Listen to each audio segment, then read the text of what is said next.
President, first I'd like to set the record straight. I appreciate Senator Negron's outrage at some of the characterizations that were made about this bill, but I'd like to explain that the reason that there were so many people who were concerned about a 50% cut, and the characterization may not have been quite right, but the fact is, under this bill as originally drafted, 50% of a teacher's salary was going to be based on test results. That means that when under the bill as originally drafted, that teacher, when they went to apply for a mortgage, put down on the application that they're earning $35,000 a year, but $17,500 of that might come depending upon the test results of the students in their class. That's not good enough for anyone to rely on. That's why people were so concerned. To his credit, Senator Thrasher's amended that provision, but I just wanted to be clear that there was absolutely valid reason for those criticisms to be leveled. That's number one. But I would like to talk about provisions in this bill that are reason enough to vote against it. Beginning in 2014-15, more than 50% of a classroom teacher's performance evaluation will be based on the learning gain of students assigned to that teacher. Here's what we know from debate today, and here's what we know from debate in Ways and Means. We know that in those classes where those subjects where there is no FCAT, there will need to be new tests designed. We don't know how many. We don't know what they look like. We don't know the cost. We don't know who will pay the cost, except we hope there's enough money coming from the federal government to do so. But beyond that, there are subjects where we don't know. And the Commissioner of Education acknowledged as much last week. We don't know how we're going to measure learning gain. That's going to now comprise, under this bill, more than 50% of a teacher's review. We don't know in first-year language courses, in band and art, in entrepreneurship classes, in teen challenges, the academies that are so prevalent in Palm Beach County, the Culinary Academy, Fashion Design Academy. We have no idea how to measure learning gain. Let's just be clear. We don't know. We're told that sometime over the next few years, perhaps we'll figure it out. Perhaps there are some tests that we can come up with. Maybe we'll have tests at the beginning of the year. Maybe we won't. We're just not sure. But it's not just those courses. 50%, more than 50% of a teacher's review is going to be based on learning gain, based on tests. How do you test? How do you test that a student has been taught to feel comfortable speaking in public? How do you test that a student has been taught to respect others? How do you test when the teacher teaches the student to respect him or herself?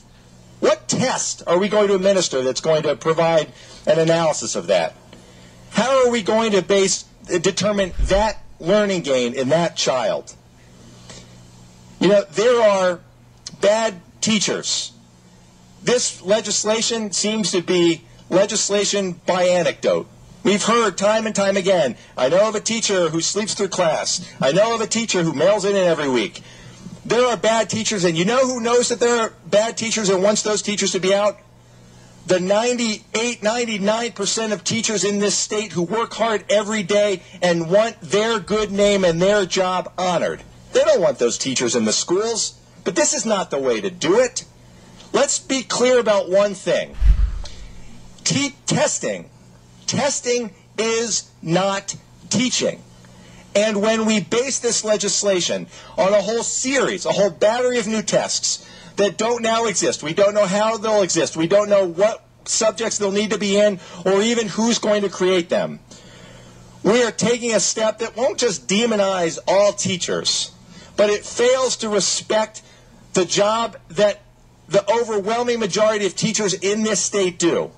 There is a partnership, and we all know this. There's a partnership between the teachers in our schools, between parents, and between students, which all across this state works every single day. That's why parents continue to be so involved in their schools, working together with the teachers for the betterment of our children. What this legislation does is it risks tearing all of that apart. We have to respect the creativity of our teachers. This bill doesn't do it. We have to respect the decision that they got into teaching to begin with. to help our students move forward in school and ultimately become better participants in our economy and in our civic life. This bill doesn't do that. We should be grateful and we should honor those who dedicate their lives to teaching children. Mr. President, a couple of years ago I introduced a bill that would have required that the teachers in this state be paid just the average of what teachers around America are paid. The fiscal analysis on that bill said the number was about $2 billion.